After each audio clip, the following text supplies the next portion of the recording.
O Senhor é meu pastor e nada me faltará. Caminhar me faz em verdes pastos. Guia-me mansamente a águas tranquilas. Refrigera minha alma. Guia-me pelas veredas da justiça por amor ao seu nome. Ainda que eu caminhasse pelo vale da sombra da morte, eu não temeria mal algum, porque tu estás comigo. A tua vara e o teu cajado me consolam. Preparas uma mesa perante mim, na presença dos meus inimigos. Unge a minha cabeça com óleo e meu cálice transborda. Certamente que a bondade e a misericórdia me seguirão todos os dias de minha vida. E eu habitarei a casa do Senhor por longos dias. O Senhor é meu pastor e nada me faltará. Pai nosso que estais no céu, santificado seja o vosso nome. Venha a nós o vosso reino. Seja feita a vossa vontade, assim na terra como no céu. O pão nosso de cada dia nos dai hoje. Perdoai as nossas ofensas, assim como nós perdoamos os que nos têm ofendido. Não nos deixeis cair em tentação, mas livrai-nos do mal. Ave Maria, cheia de graça, o Senhor é convosco. Bendita sois vós entre as mulheres. Bendito é o fruto do vosso ventre, Jesus. Santa Maria, Mãe de Jesus, rogai a Deus por nós, pecadores, agora e na hora de nossa morte. Amado Pai, estamos aqui todos hoje reunidos em Teu nome. E lhe pedimos por todos que aqui estão presentes, seus parentes e seus amigos.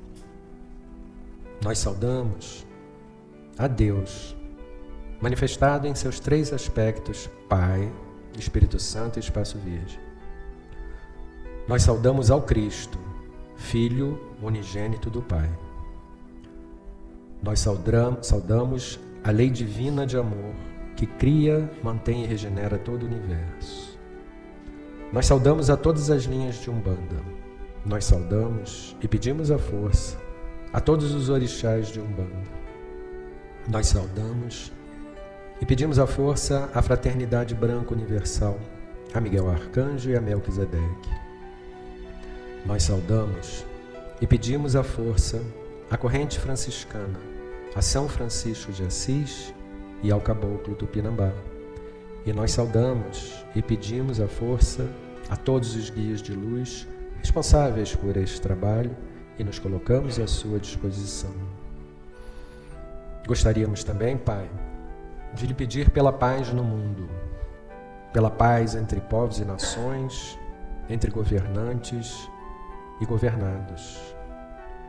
Pedimos, Pai, que a luz da sua sabedoria possa iluminar o intelecto dos líderes mundiais, para que eles possam entender que a vida sempre continua, que somos imortais, que o momento de encarnação tem um prazo definido, mas que nós continuamos, para que possa haver esse despertar da humanidade, de forma que nossos valores possam melhorar em prol de nossos irmãos. Pedimos então, Pai, pela paz no mundo, para que toda essa humanidade que vive neste planeta possa conseguir evoluir da melhor forma. Pedimos, Pai, pela paz no Brasil, pela paz no Rio de Janeiro, em nossos lares e em nossos corações. Mas pedimos também, Pai, por todos os nossos irmãos que vivem neste planeta, em especial por aqueles que passam maiores provações. E pedimos, Pai, por todas as crianças neste planeta. Não só as crianças em idade física, mas sim, todos nós, seus filhos, que somos recém-nascidos para as verdades espirituais. E pedimos, Pai, em especial, por todas as crianças abandonadas, maltratadas, abusadas, desprezadas, que vivem no planeta. Todas aquelas que não têm um prato de comida para comer, não têm um lar para morar, vivem largadas ao relento, dormem nas ruas. Que o seu amor, que uma gota do seu amor possa aquecer o coração das pessoas de boa vontade, que elas possam se compadecer, ter compaixão desses irmãos que passam por essas provações, para que de alguma forma nós possamos ajudá-los a caminhar também, pois todos somos seus filhos e todos teremos que evoluir, todos estamos ligados. Pedimos, Pai, pelas crianças da creche Santa Clara, por todos que ajudam a creche Santa Clara e os programas sociais da CFA, e por todos nossos irmãos encarnados e desencarnados, cujos nomes foram colocados na caixa de solicitações. Que assim seja. Da sabedoria do Evangelho de Torres Pastorino, o banquete de Levi, Mateus, capítulo 9, versículos 10 a 13. E aconteceu que, estando reclinado à mesa na casa de Mateus, vieram muitos cobradores de impostos e pecadores, e reclinaram-se com Jesus e com seus discípulos. Vendo isto, os fariseus perguntavam aos discípulos: por que vosso mestre come com os cobradores de impostos e pecadores? Vindo, Jesus disse: os sãos não precisam de médico, mas sim os enfermos. Porém, ide aprender o que significa misericórdia quero, e não sacrifícios, pois não vim chamar os justos, mas os pecadores. Mateus levanta-se da coleteria para seguir Jesus, mas antes leva-o à sua casa e aí oferece-lhe um grande banquete, no qual se despede de seus amigos e colegas de profissão. Realmente os agentes fiscais eram numerosos em Cafarnaum. Reclinar-se à mesa era necessário, porque o alimento era ingerido enquanto o convívio ficava recostado, quase deitado num leito mais baixo, com a cabeça apoiada no braço esquerdo, ficando o direito livre para servir-se nos pratos à mesa. Para os fariseus e saduceus ortodoxos, todos os não-judeus, gentios, eram pecadores, porque não trilhavam a estrada traçada por Moisés. E também eram chamados pecadores todos os judeus que mantinham contato com os gentios, como os agentes fiscais. Que fique bem claro que o termo pecadores tem esse sentido especial. Não eram criminosos nem delinquentes, mas apenas não seguiam a rigidez ortodoxa. O banquete que Mateus ofereceu a Jesus era então um verdadeiro banquete de pecadores. O Cristo sabe perfeitamente que as personalidades são coisas passageiras, perecíveis e vivem numa situação de irrealidade, que lhes parece realidade. Daí darem importância muito secundária aos atos da personalidade. Que importa se a criatura temporariamente mergulhada na carne exerce uma profissão desprezada pelo mundo oficial? Que importa o transvio do que é exterior, se o íntimo está aproveitando aquela experiência, por vezes dolorosa, para o aprendizado maior? Então, se a personalidade ainda precisa de certas exterioridades, a individualidade não se recusa a ela, comparece com todos os discípulos e participa da alegria daquela criatura, que ainda dá valor ao temporário e irreal, por julgá-los coisas duradouras e reais. Nada de fitas e de hipocrisias, de sacrifícios irracionais. Se estamos na Terra, na condição de seres humanos encarnados, como tais, devemos viver. Não mais somos animalizados, então nada de animalismo. Mas ainda não somos anjos, portanto, não vivamos como anjos fora da matéria. São palavras de Emmanuel. Por que então fugir à nossa condição de homens que ainda somos?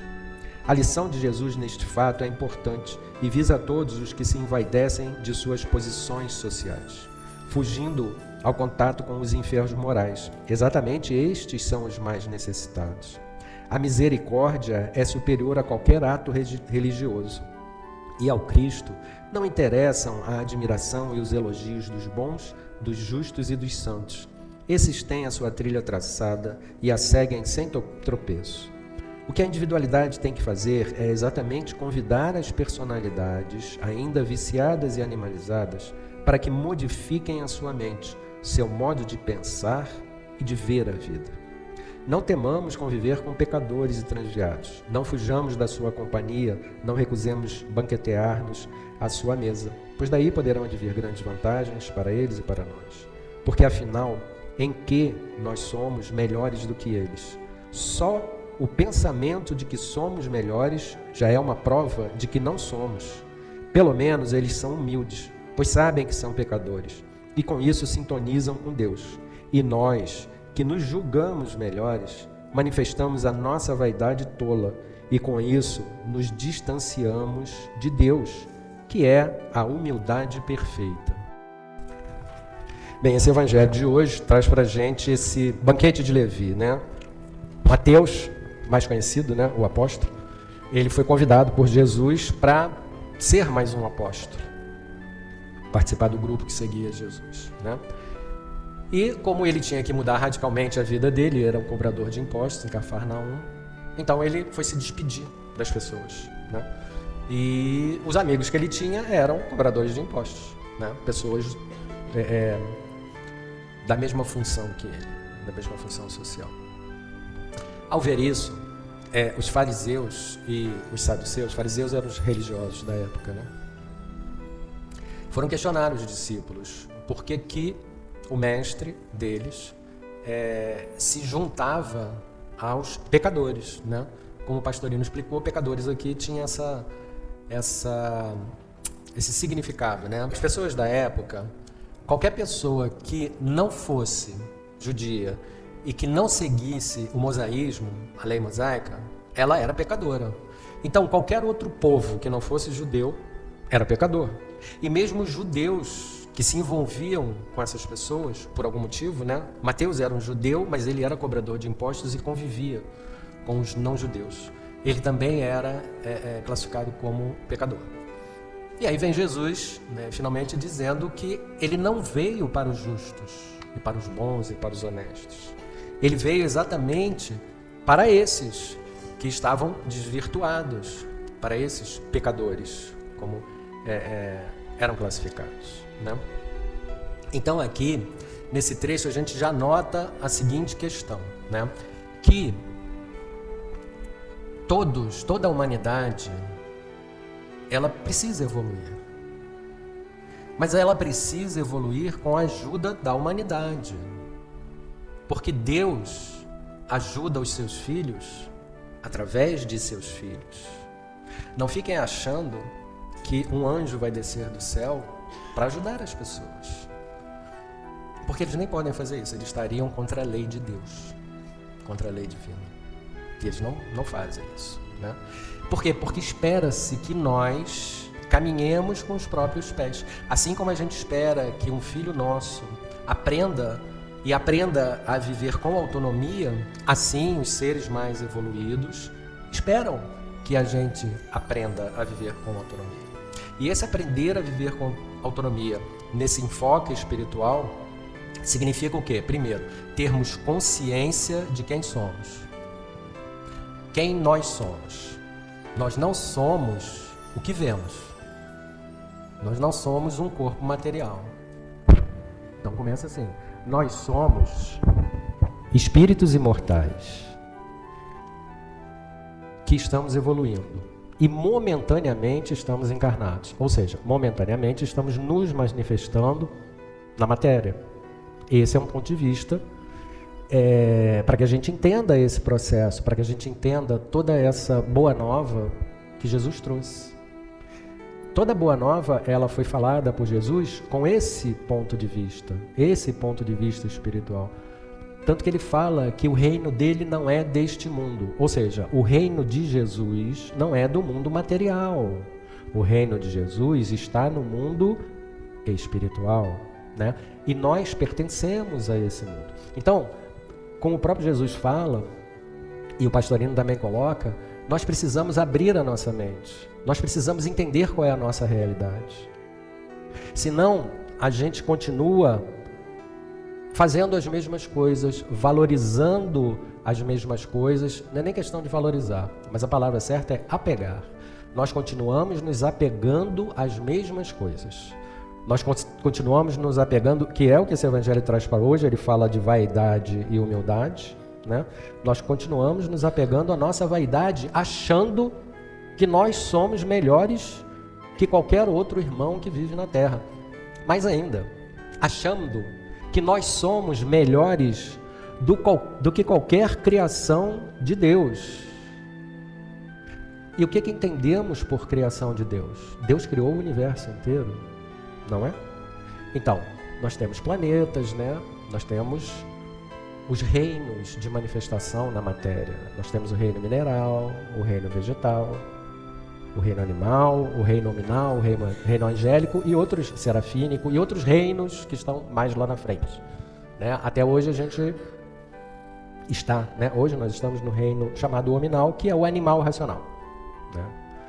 Então, precisamos entender isso, que precisamos respeitar toda a criação divina, né? Mas como é que a gente começa, né? A gente começa respeitando o próximo, mais do que respeitar, né? A gente começa amando o próximo. O próximo é aquele que está próximo de nós, efetivamente, está fisicamente próximo de nós, né? Tem uma frase que atribuem a São Francisco de Assis, e acredito que seja dele, que cita que a gente deve começar a fazer primeiro o necessário, depois o possível. E vai chegar um momento que a gente vai conseguir entender que nós estamos conseguindo fazer o impossível, né? Então é isso. O que isso significa para nós? Que a gente tem que começar, a gente tem que fazer essa reforma mental, a gente tem que aceitar, lógico, ninguém é obrigado, nós temos o nosso livre-arbítrio, ok? Mas para aqueles que quiserem, a gente precisa aceitar a nossa realidade, que somos filhos de Deus, uma essência não material, extrafísica. Então nós somos dessa essência. Nós estamos temporariamente encarnados. Isso é fato. Na vida cotidiana a gente vê isso todo dia. Quantos vão embora? Não é? E quantos nascem? Nesse processo reencarnatório. Então, tendo isso em mente, a gente tem que começar a entender como nós vamos nos conduzir no meio material com esse pensamento, com essa visão, né? O que levaremos por toda a nossa imortalidade? As amizades que construímos. Eu vou um pouco mais abrangente, né? As relações que nós construímos, porque nem sempre são amizades. E aquilo que aprendemos. Aprendemos emocionalmente, intelectualmente, espiritualmente. É isso que levamos. Então, esse é o nosso grande tesouro, que a gente sistematicamente vem enterrando ele. Engraçado, né? A gente tem esse tesouro, que é o que a gente deveria buscar, mas a gente despreza. Por quê? Porque a gente ainda vive iludido. A gente ainda vive na ilusão de que o mundo material é o todo. E aí o que acontece? A gente começa com esse pensamento a desprezar os outros, como está aqui no Evangelho. A gente começa a desprezar os outros porque a gente acha que somos diferentes.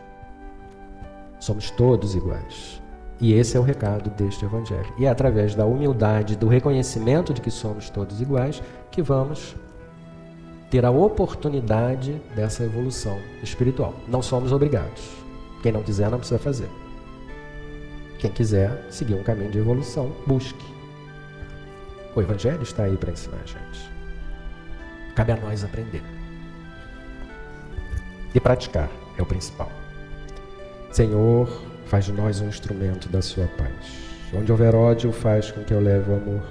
Onde houver ofensas, que eu leve o perdão. Onde houver discórdias, que eu leve a união. Onde houver dúvida, que eu leve a fé. Onde houver erro, que eu leve a verdade. Onde houver desespero, que eu leve a esperança.